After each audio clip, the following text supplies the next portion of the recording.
I'm sure a lot of people that are watching this video, if you're Canadian, you know who this is. This is Aiden Pleterski, formerly known as the Crypto King. And he's gotten himself in some hot water the last couple years, it seems, where it's just constant investigations being done on the guy. He's gotten himself in some hot water. We just had some more news break within the last 24 hours about his situation. It looks like the Crypto King has been arrested after an 18-month-long investigation. So they've been looking into him for charges of money laundering and fraud over 5,000. So some pretty big charges, not some cheap ones, that's for sure. He's been practicing some like real shady business though. If we take a look into it, we're going to break down the situation here for you guys today. But I wanted to take a look into this because this is one of the biggest fraud cases that has ever happened in the Toronto region. It's insane. Now, it all started back when Aiden was running his company, AP Private Equity. It was essentially a company where they guaranteed you profits. That you could not lose money. You were only going to gain a certain percent every week, and it's just going to continuously go up. And he said, you invest the money, I will be investing the money, and it's just going to give you returns, right? Essentially, he does all of it for you. Now, keep in mind, this entire time, Aiden has had no licensing. He wasn't registered with anything in Ontario, nothing in Canada. He wasn't under any sort of investment registration, so he can't legally give investment advice or do it on behalf of somebody and guarantee something like profits like that, or run a company nonetheless under those conditions. And there is ways to find out if a company is legit or not. If you go to the Canadian Securities Administrators, just doing a quick Google search, you go to this tab, registration. Are they registered?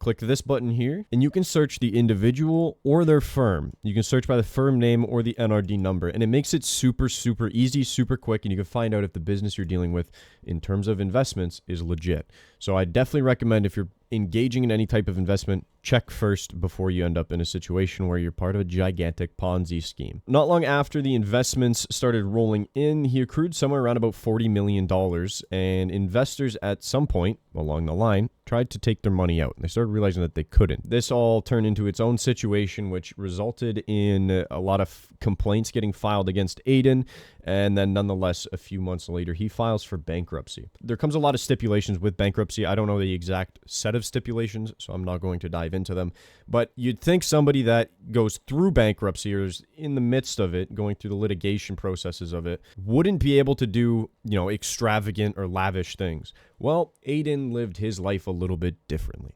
After the bankruptcy, he was caught doing all sorts of trips, taking himself to the UK, going to Miami, and he was planning a trip to Australia soon, and this was just months ago. You can see pictures of him in a McLaren. You can see him out in LA, it says by the top of the picture, down there on Rodeo Drive, just living life, having an absolute blast. He went to, I believe it was the Logan Paul fight, Jake Paul fight, one of the fights, just 6 months ago. So, and he filed for bankruptcy, I think it was back in 2022. So this is almost a year and a half after the fact. He still has money to go on luxury vacations. Where's the money coming from? That's what I don't understand. You filed for bankruptcy. If we take a look at it, in total, they've recovered about $3 million through the Ontario Supreme Court, and they have like investment firms looking into this, doing all sorts of investigations to recover all of this money, this $40 million. And they've only been able to get $3 million, and it's for about 160 investors. So that just tells you how many people and how much money they put into this. $3 million between 160 people is still a lot of friggin' money.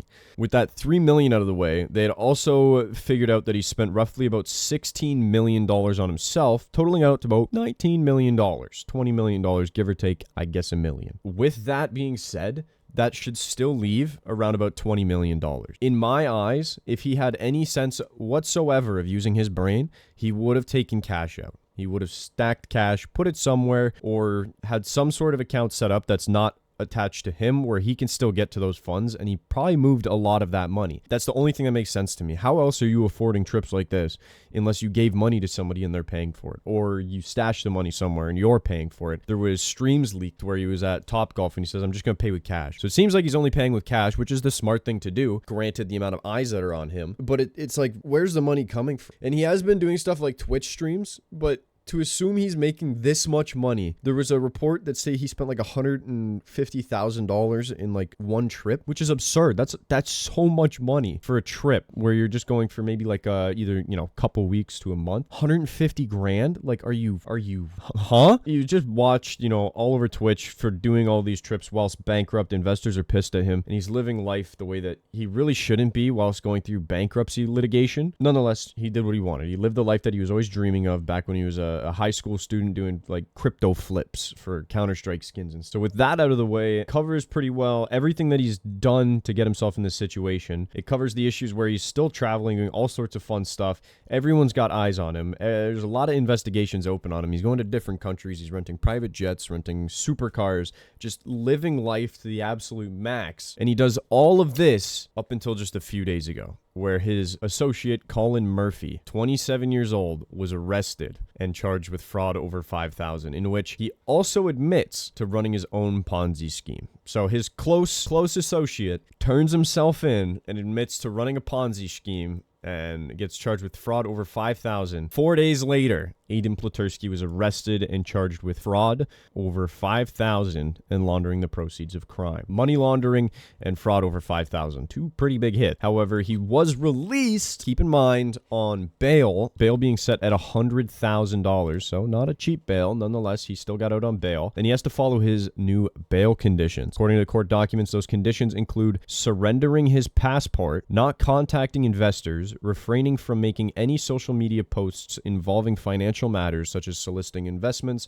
and not buying or trading cryptocurrencies. So he can't touch cryptocurrencies. It doesn't say anything in terms of selling them, right? So if he wants to pull crypto out, if he can find like a crypto ATM, but if he's got it in maybe a different wallet, he could get away with that, and that's maybe how he's living. But for the most part, he just took a huge blow to the knees. Surrendering his passport thing is probably going to be the biggest issue for him here, because now he's stuck in, I think it's Whitby, Ontario, which, as a fellow Ontarian, I don't know how to fuck pronounce it, bro. I live in Ontario. As another person living here in Ontario, it sucks, bro. There's nothing to do here. There's absolutely nothing. It blows. There's not a lot of cool people around here. Ontario is really just like a dead area to live in. More of a place you just want to leave, right? So not a lot of activity for streams if he wants to try to keep getting away on this streaming thing. It's going to be a big inhibitor to him. It's going to hurt quite a bit.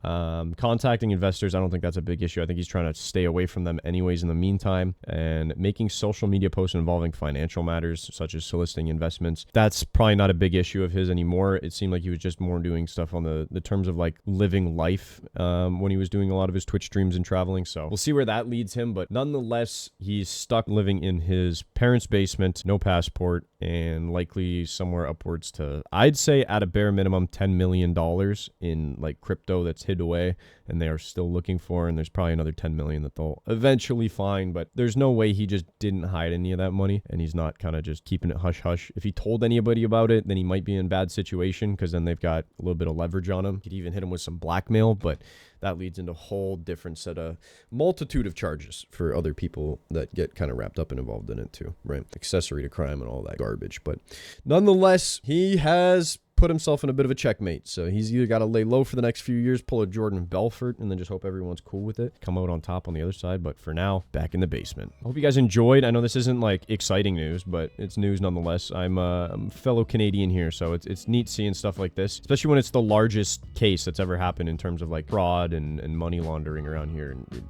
God knows how long. So I hope you guys enjoyed. If you did, let me know what you think of the video. Where do you think the last $20 million is? Do you think he's hiding it? Do you think they're going to find it? What's your take on this? Drop a comment down below if you guys did enjoy the video. Make sure to hit that sub button so you don't miss any future uploads. Sometimes I go on weird hiatuses like you've just seen. But I'll catch you guys in the next video. Thank you. Peace.